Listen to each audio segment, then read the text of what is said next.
Hello students. In today's session we will be discussing an important electron displacement effect in organic chemistry, that is hyperconjugation.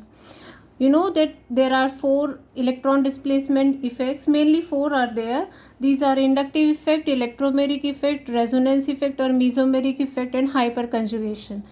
Hyperconjugation is not as strong as resonance effect, but it could explain many the physical and chemical properties of organic compounds. So this is hyperconjugation, also known as no bond resonance, or it is also known as Baker-Nathan effect, as it was given by Baker and Nathan. Baker-Nathan effect. Now what is hyperconjugation?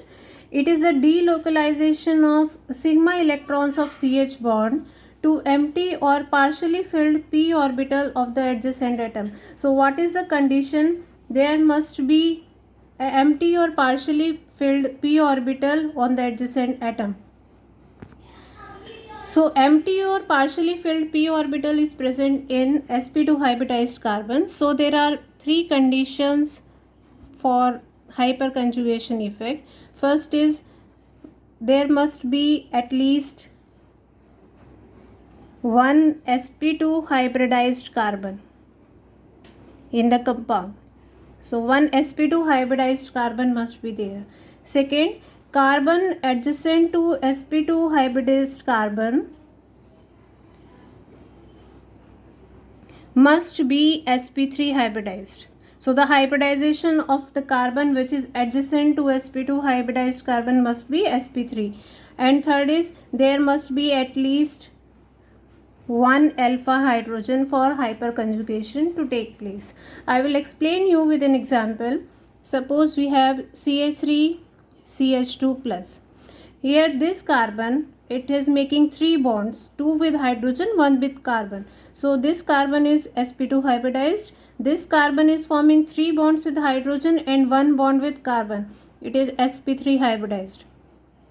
So it is satisfying the first condition, there is a sp2 hybridized carbon. It is satisfying the second condition, carbon adjacent to sp2 must be sp3. There is a sp3 hybridized carbon and at least one alpha hydrogen. See, alpha hydrogen is the adjacent group that is to the group that we are considering. Like here we have taken this group, it is positively charged. The carbon which is attached to this is alpha carbon and the hydrogen which are attached to it is alpha hydrogen. So there are three alpha hydrogen in this compound.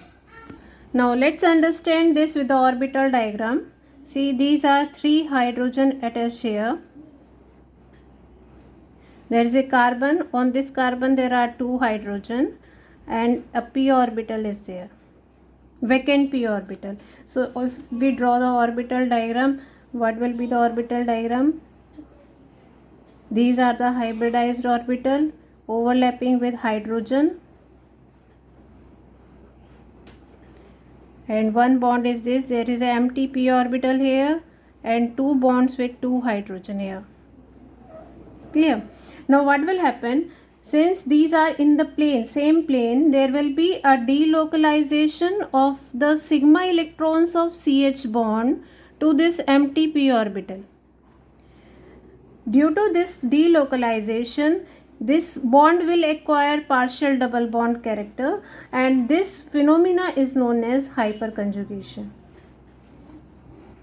Now since carbon-carbon single bond can be rotated, you can rotate this bond, or this bond rotates at a very high speed. So these two hydrogen will also come in plane with this p orbital. So they can also delocalize the sigma electrons to this empty p orbital. So we will get the three hyperconjugative structures. So if we write it in this way, you can show it. There are two hydrogen here. Now this hydrogen, it will give its sigma electrons to this carbon. So there will be a positive charge on this hydrogen, double bond here, and this will be CH2. Now since you can see a free proton, but this is not free, it is strongly linked to the pi p orbital of this carbon. So this hydrogen is not free, it will not leave this molecule, it will remain there because it is strongly bonded to the p orbital here. There is a delocalization here and it is bonded to this carbon. This phenomena is known as hyperconjugation. Now hyperconjugation is observed in three types of species: carbocations, free radicals,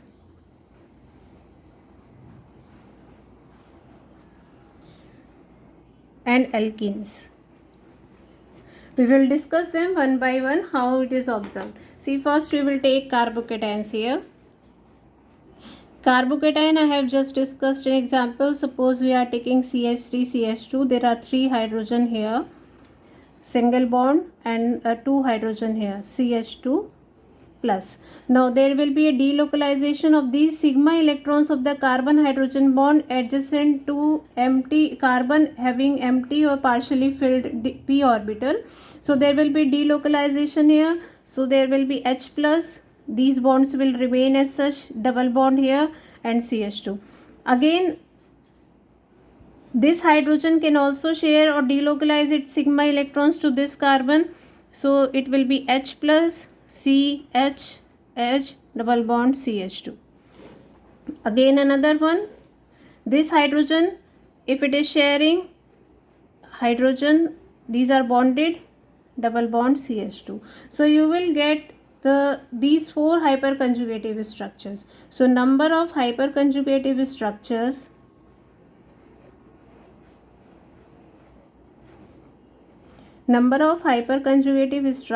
is equal to number of alpha hydrogen plus 1. There are 3 alpha hydrogen here. This carbon we will consider, this is sp3 hybridized. There are 3 alpha hydrogen. So number of hyperconjugative structure will be 4 for this compound. Now next we will see free radicals. I am taking ethyl free radical here. This is CH3 sp3 hybridized carbon, and this is sp2 hybridized carbon. This is a single electron here. This is known as free radical. Now what will happen? There are 2 electrons here in this sigma bond. One of the electron will come here and form pi bond, and 1 electron will be left with hydrogen. So it will be H free radical, single bond here, you will get a double bond. This electron and this electron will together form a pi bond and CH2. So you will get the resonating structures like this. Again you will get 4 hyperconjugative structures,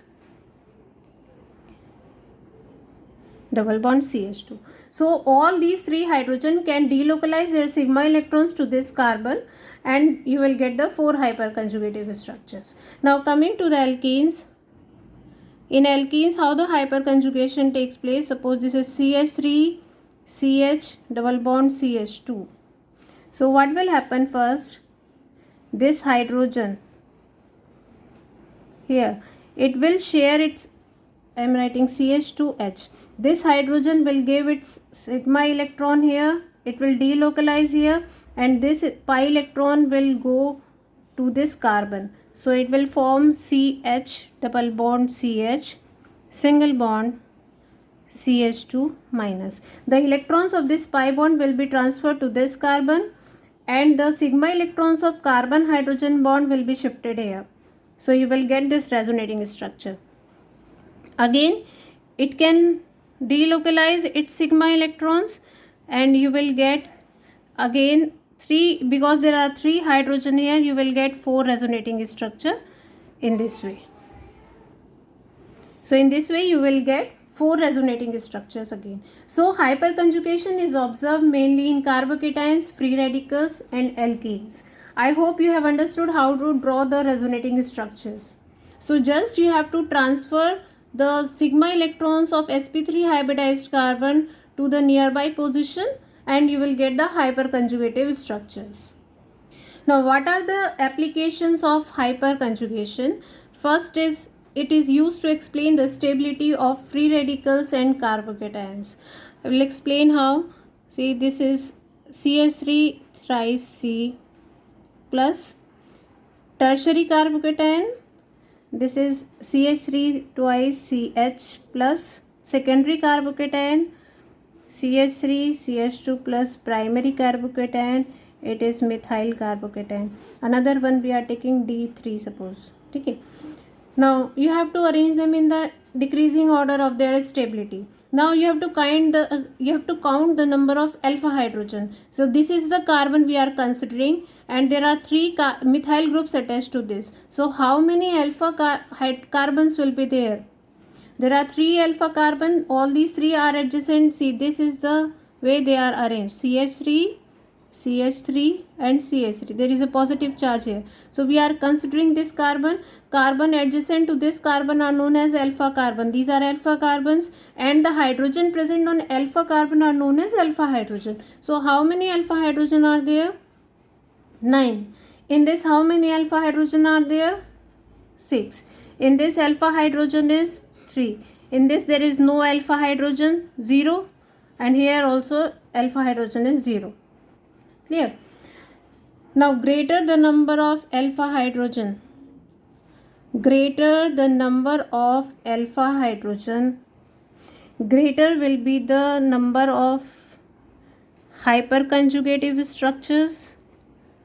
If the number of alpha hydrogen are more, the hyperconjugative structures will be more, and if number of alpha hyperconjugative structures are more, stability will be more. So stability depends upon the number of hyperconjugative structure. Greater the number of hyperconjugative structure for any species, greater will be its stability. So since there are maximum alpha hydrogen here, it has maximum stability, then secondary, then tertiary. Now in both of this, the carbon D bond is stronger than carbon hydrogen bond, so it is difficult to break. This bond is difficult to break because it has a stronger bond strength, so it will have more stability than CD3. So this is the order of stability of carbocations. If we are taking carbocations, sorry, we have taken carbocations here. Now next is free radicals. Similarly, you can explain the order of stability. This is tertiary free radical, then secondary free radical, primary free radical, then methyl free radical. Maximum stability will be here, then this, then this. So order is 3 degree, 2 degree, 1 degree, and methyl group.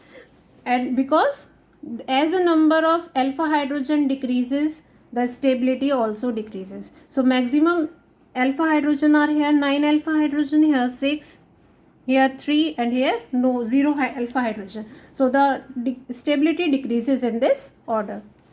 Next is directive influence of alkyl group on aromatic ring. You must have read that methyl group attached to benzene ring is ortho-para-directing, and it can be explained on the basis of hyperconjugation. See how the hyperconjugation takes place here. This is carbon, 3 hydrogen attached here. This is sp2 hybridized carbon, this is sp3 hybridized carbon. So it is fulfilling the condition. There are 3 alpha hydrogen here. This sigma electrons will come here, and this pi electrons will go to this carbon. So it will be double bond here. There are 2 hydrogen attached and 1 H plus here. This electron pair, pi electron pair will come here as lone pair this way. Then this will move to adjacent position, bond position, and pi electron pair will move to carbon. So you will get another resonating structure C, H, H, H plus here in this way. Again it will be delocalized here, and this will come here, it will go back to this position. So since the electron density increases at ortho, this is ortho position, this is para position. Since electron density increases at ortho and para position, alkyl groups are ortho para directing. So alkyl groups are ortho para directing, and this can be explained on the basis of hyperconjugation. So this was the second application of hyperconjugation. Now coming to the most important application of hyperconjugation, that is stability of alkenes. See here, number of alkenes are given and you have to arrange them in a decreasing order of their stability. So what we will do, we will count the number of alpha hydrogen. This is the carbon group under consideration and these are the alpha carbons. Clear? So the hydrogen attached to alpha carbon are known as alpha hydrogen. How many alpha hydrogen are there? 12 alpha hydrogen are there. Clear? Then here number of alpha hydrogen are 9 alpha hydrogen. Here number of alpha hydrogen, this is alpha carbon, this is alpha carbon. Number of alpha hydrogen is 6 alpha hydrogen. Here number of alpha hydrogen, again 6 alpha hydrogen. Here again 6 alpha hydrogen. And here this is alpha carbon, 3 alpha hydrogen are there. Now maximum stability will depend upon the number of alpha hydrogen. Greater the number of alpha hydrogen, more will be the stability. So this will be having maximum stability. So this will have maximum stability, then 9 alpha hydrogen. This will have second at the second position. Now coming to these three alkenes, this is trans alkene, this is geminal alkene. Both the methyl groups are present on the same carbon. Geminal alkene and this is cis alkene. Now how will you compare their stability, because all of them have 6 alpha hydrogen. So to consider, first we will compare trans and cis position. Now when we take the cis alkene, the two methyl groups, they are quite large alkyl groups and their electron cloud are quite large, so they will repel each other. Due to this repulsion, the stability will decrease. In the case of trans alkene, these methyl groups are opposite to each other. There will be a minimum repulsion between them, so the stability will be more. So trans alkene is more stable than cis alkene. One fact. Then second is, how to compare this trans alkene and this geminal alkene. So we will draw the hyperconjugative structure. We are taking this trans alkene first, CH3. See, I have written it CH3 group at CH2H. This is CH3 group. Now what will happen in hyperconjugation? This is alpha carbon, the alpha electron pair. It will come here and this pi electron pair will go to this carbon. So what will be the hyperconjugative structure? CH2, H plus, then carbon, H, single bond C. There will be a lone pair here, H and CH3. I hope you have understood this. This pi electron will go to this carbon and sigma electron of carbon hydrogen bond of sp3 hybridized carbon will be shifted to the adjacent position. Now what type of carbon ion is this? It is 2 degree carbon ion. This carbon is attached to 2 carbons. So it is 2 degree carbon ion. Clear? Now if we draw the hyperconjugative structure for trans alkene we have drawn. We will draw for geminal dialkene. These are 2 hydrogen here, double bond C. I will write it at CH2H, CH3. This sigma electron will shift here and pi electron will shift here. So we will get CH2, pi electron have shifted here, single bond C, double bond CH2. This H, I am writing here H plus and CH3. What type of carbon ion is this? 1 degree carbon ion. Which is more stable? 1 degree carbon ion is more stable than 2 degree carbon ion. So which is more stable? This geminal alkene is more stable than trans alkene. So can you write the order now? If we are writing A, B, C, D, E and F, what will be the order? The order will be, it will be maximum stable because 12 alpha hydrogen are here. Then 9 alpha hydrogen in this, so B option, then B option. Then these 3 alkenes were having 6 alpha hydrogen. Out of these 3, the most stable is geminal alkene. So next is D, then C, then E, and then F. So this is the order for the stability of the alkenes. I hope this topic is clear to you. If you like it, please do share and subscribe it. Thank you.